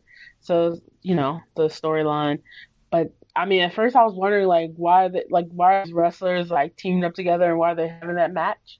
And then at the end you see it's because there's gonna be Tom Fury, Strowman battle soon. Yeah, maybe a Royal Rumble might be big enough for that match to take place if they can do something with Tyson Fury. Yeah, I don't know if it's true, but I heard he's going to be on Raw Monday. Yeah, I saw that too. That they're going to give him a mic and he's going to be able to cut a promo. So who knows? Okay, I don't know if he's Mayweather is like Mayweather, so of course he can do like a phenomenal promo because he has all this charisma. But we'll see. They showed some highlights from earlier in the day where Marshmello won the 24/7 championship from Carmella, and then he later lost it back to Carmella. So Carmella is like a 3-time, I think, or 2-time now champion. So good for her. Roman Reigns versus Eric Rowan in a lumberjack match. Reigns counters the claw slam, but that's when Luke Harper attacks. Daniel Bryan, who was on commentary, comes in, takes him out with the Busaku knee. We get a spear by Roman Reigns, and Roman picks up the win. I'm excited for the match on Sunday, the tag match. This was a good way to get everybody else on the SmackDown in the back. Yes. The Revival, Ricochet, all the tag teams that were back there. Titus, I saw Apollo Crews. So at least all those people can say that they actually, were on the SmackDown on Fox debut. This was an okay match. Like you said, it was just another good lead up to the Reigns versus the tag team match with Reigns and Bryan versus Eric Rowan and Harper. I just have this feeling that this is all a big setup, and Daniel Bryan is about to turn and leave Roman Reigns high and dry on Sunday. But we'll see. You think so? I think so. I think that would make it more interesting. That would be a good twist, add more depth to the storyline of who tried to murder Roman. Like Daniel Bryan's the mastermind all along. It was his idea. Now it's time for the main event of the evening. Kofi Kingston versus Brock Lesnar. WWE title match. Big E, Woods, Paul Heyman all at ringside. The bell rings. Kofi rushes Brock Lesnar. Brock scoops him up, hits him with the F5, and it's over. Brock Lesnar is your new WWE champion. About 9 seconds. Yeah, my review took like twice as long as the actual match. Yeah, people was unhappy because of just they felt it was disrespectful. They pretty much had reserved themselves to Kofi losing the match, but they at least wanted a match. They didn't even get that. They just got an F5 and bam, Kofi's done. So the outrage on Twitter and among the black wrestling community has been very, very, very strong the past 24 hours.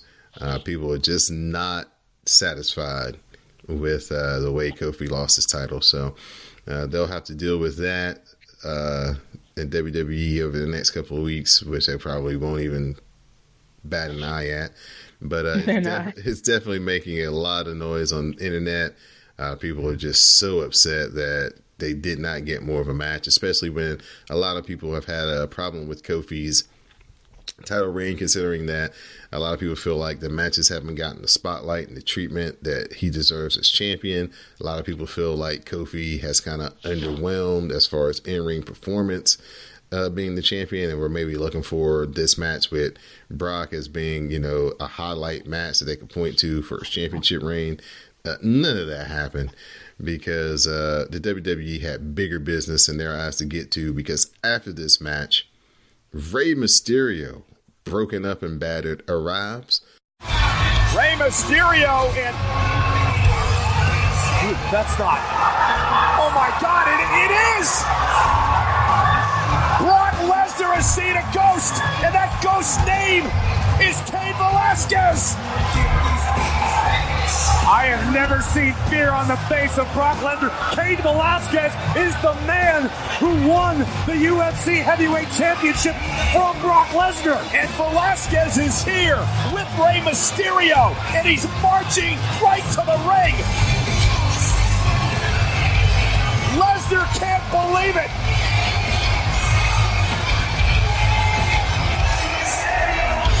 Brock Lesnar is shocked. Lesnar right now reliving a first-round TKO courtesy of this man. It is Velasquez, double leg takedown, and Velasquez down with the rights and lefts to the base. Lesnar just covering up. Lesnar trying to get away. Lesnar trying to retreat. When the hell is the last time you saw Brock Lesnar retreat?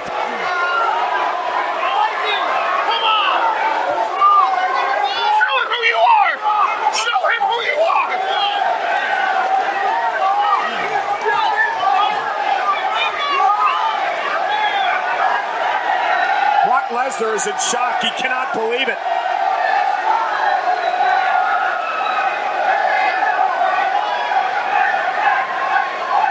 Cain Velasquez staring a hole through the WWE champion. Uh-oh. Paul Heyman said on Raw Monday night there's a lot of wannabe tough guys around. Well, Cain Velasquez is a true tough guy, and he's staring right at Brock Lesnar. Velasquez is a real deal, a proven commodity, and nobody knows that fact better than Brock Lesnar.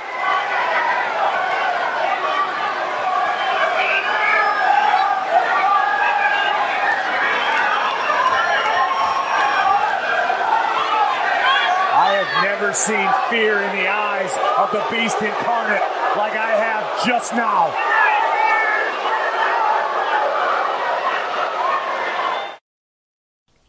I'm just still upset about Kofi. I mean, I was expecting Kofi to lose, but just not like 5 seconds. Like at least like 5 to like 8 minutes. Like one move F5. Like, come on. Kofi is a champ. They just had him beat like what Randy Orton, Dolph Ziggler. Like I mean, of course they're gonna say it's like Brock, but I feel like, and they had time to like do a little bit more. So I was expecting it, and I mean, it's. I don't think they're gonna address it either. Like people are saying like us as the black community of wrestling fans, we are upset, and it's interesting. It's interesting to see people say things like, "Oh well, he's gonna lose. He's lost. It's not that serious." Like one, most importantly for me at least, if wrestling doesn't get you to emote and feel any emotion, then like what's the point? Like it has to have like a story. You know what I mean? Like Mm-hmm. you should feel something. Like people are like, "Oh, why are you upset? Like why do you care?" Like you're supposed to feel something. And I mean, also I think for at least for me and the people I know and the black wrestling fans, like Kofi Mania was more than just a storyline and an angle. It was kind of like a movement, and it was like a feel good moment for us as black people and black wrestling fans. So, I mean, I could see why we're hurt, and it's going to take some time to to heal, fully and properly. But also, I wonder why does Brock need the title to feud with Velasquez? Like, could they just like have a match without the title? Haven't Like, you figured out the new Brock Lesnar protocol is he ain't wrestling if he ain't got the belt? I mean, okay, yeah. I mean, you're Think right, about but all the times you've seen Brock wrestle. Every time you've seen Brock wrestle, he's had the belt. Now, he might have lost it in that particular match that he wrestled, but he went in as a champion. And that's the only way he wrestles now. yeah, it's killing it for me because you're right. Like the Goldberg Brock storyline, like I think it would have been better if there was no championship involved, and also it adds like more like there could be another story going on, like one for the title, Brock's storyline. You know what I mean? Like, Mm-hmm. but yeah, you're right. It is Brock's like thing. Like Brock has to like be involved. Like for Brock to have a storyline and a feud, there has to be a title. So, Mm-hmm. boo. So that was the end of one of the most chaotic weeks in wrestling history, at least in the last 25 years, at least. Maybe not since the debut of Nitro in 1995. Has there just been so much excitement and newness and just fervor around the wrestling business? Most of it stemming from what happened on Wednesday night between NXT and AEW. Just your thoughts about Wednesday as a whole, the day. I know that you went to the AEW show, so just kind of give the people a kind of feel about the atmosphere and kind of what your emotions were going into Wednesday and knowing that you were going to be a part of history. It felt good.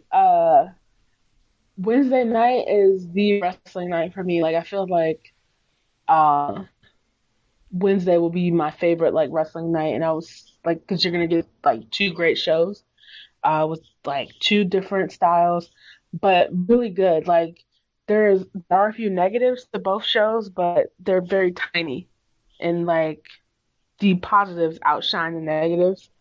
So being at the AEW show, it felt good because like you said, there hasn't been this much, at least for me as a wrestling fan. Like I'm like a millennial, so I was old enough to kind of remember the like Monday Night Wars.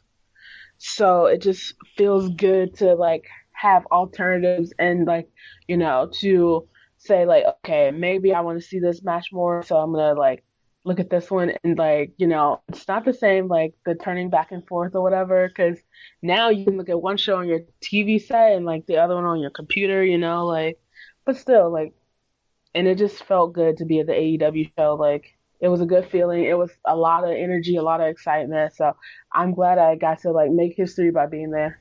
What was the black fan turnout at the AEW show? So this is one thing I noticed about AEW.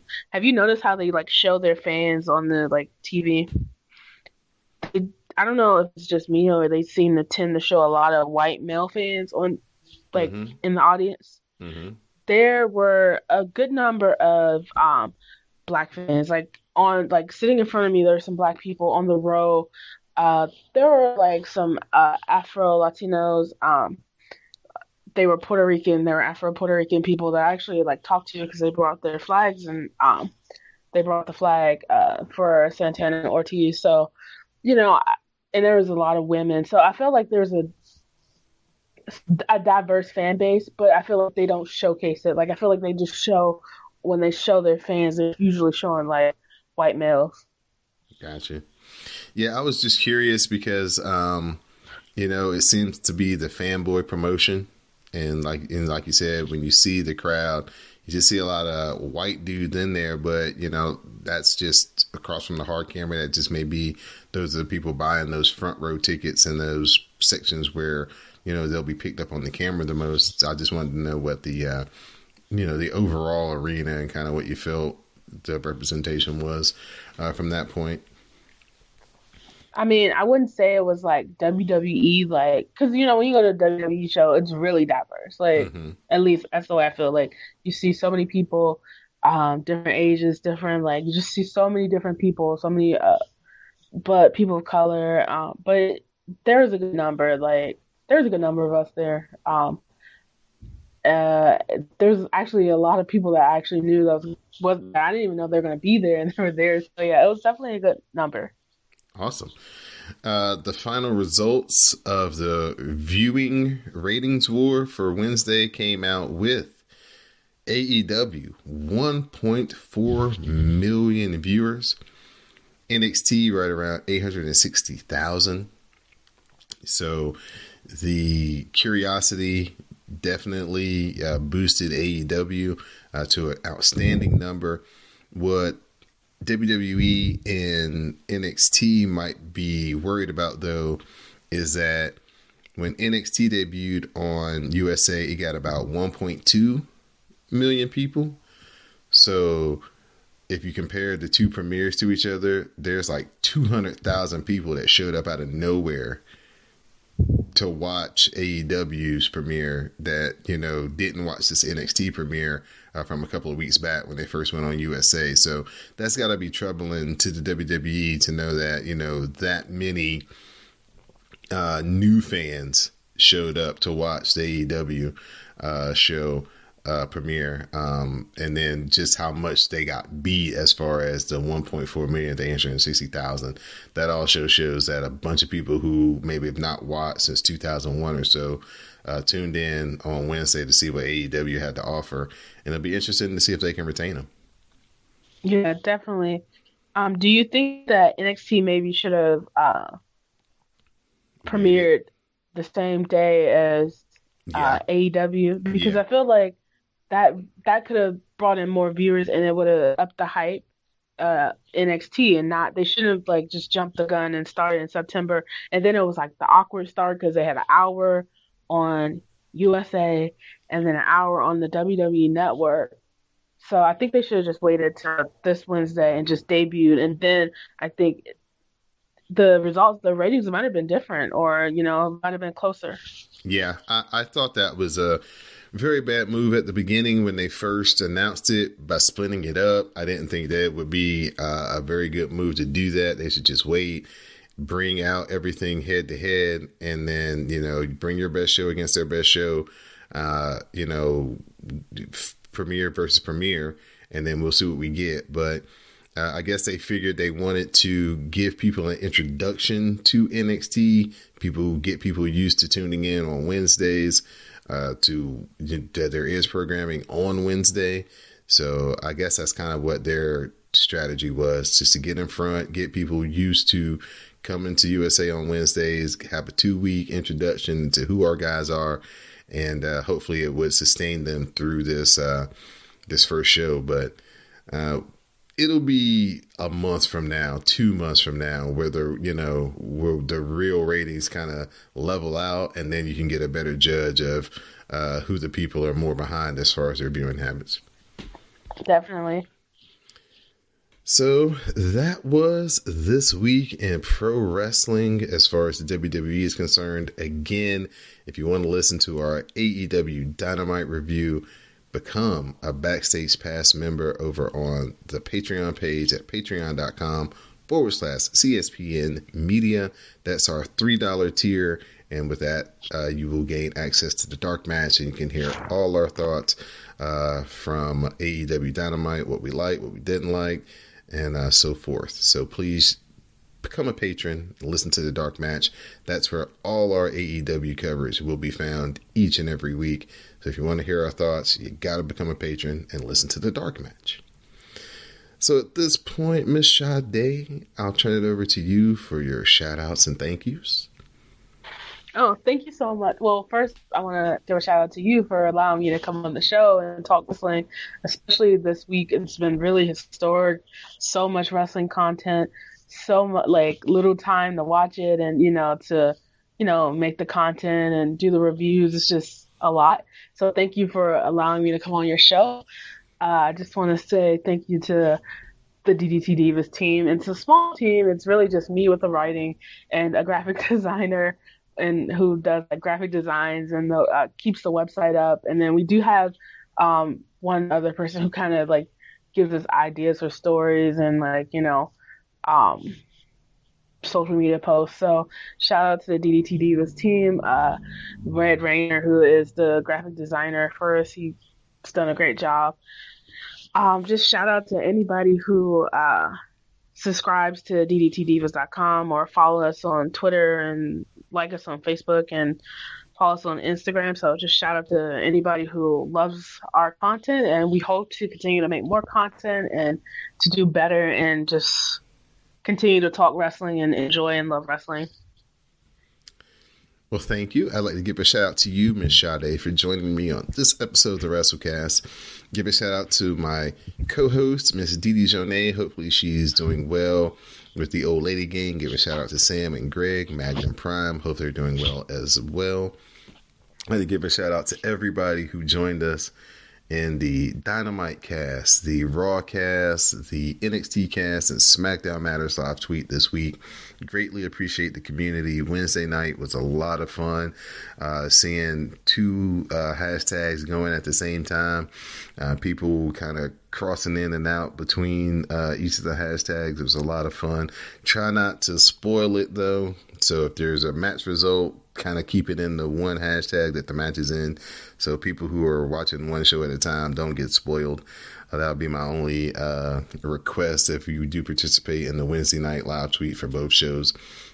This Sunday, join us 7 p.m. for hashtag Cast in the Cell, as we will be live tweeting Hell in a Cell this Sunday night. So please use the hashtag, share your pro wrestling commentary with color.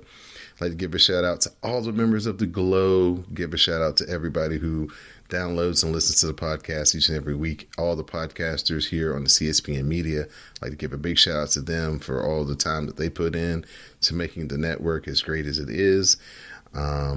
Again, check out Cast a Strong Style. We'll be coming up with some new episodes in the next couple of weeks, but we do have our Destruction show for the couple of weeks ago that we posted. So figure out what's going on in New Japan, get caught up, because King of Pro Wrestling is coming up. Minoru Suzuki versus Jushin Thunder Liger, Sonata versus Okada for the IWGP Championship are the main two drawing matches on that card. That's going to be taking place on October the 14th. So I can't wait to talk about that. That's going to be a lot of fun. Check that out. Also, Tuesday night, for all the old school wrestling fans, people who are like 35 and older, who remember the old NWA 605 studio show that used to come on TBS. It's coming back. The NWA, basically Billy Corrigan recreated the old studio, and they're going to have a version of that on YouTube starting this Tuesday at 6:05 called NWA Power. Nick Aldis is their champion. Damian Sandow is a part of the NWA. Thunder Rosa, the Rock and Roll Express were there. They had Jim Cornette on commentary. So it's just kind of a retro presentation of wrestling while everybody else is trying to go big and have as many people as they can on their wrestling product. They're kind of downsizing and going back to the old school feel of squash matches and promos and building everything up to, you know, the big pay-per-view events, the live events. So it'll be very interesting to see that presentation from Billy Corgan and the NWA. So get time on Tuesday. If you remember, check that out. That's going to be on YouTube. So there are no broadcasting restrictions there. Just go on YouTube, search NWA Power, and it'll be there for you. So for my special guest, Miss Sade of the DDT Divas, I'm your host, Don Delarente. This has been episode 257 of the WrassleCast. Please stay tuned for the parting promo. Who said you idiots can speak while there's a microphone in my hand? Ladies and gentlemen, just in case you live under a rock or you're poor and by the looks of it, check. You are looking at the youngest and fastest rising star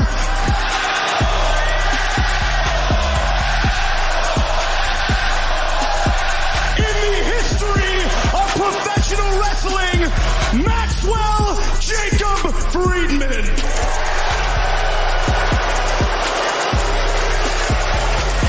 Tonight, you losers get the distinct honor to watch a star be born as he goes one-on-one against Brandon Cutler. Brandon Cutler, the guy that clearly got lost on the way to his seat behind the guardrail. Brandon Cutler, the guy who reminds me of each and every single one of you in this arena, and all of you watching at home. He's a complete loser. Brandon Cutler, the guy who's about to figure out that Dungeons and Dragons might not be real, but you know what is real? The fact that I'm better than you, and you know it.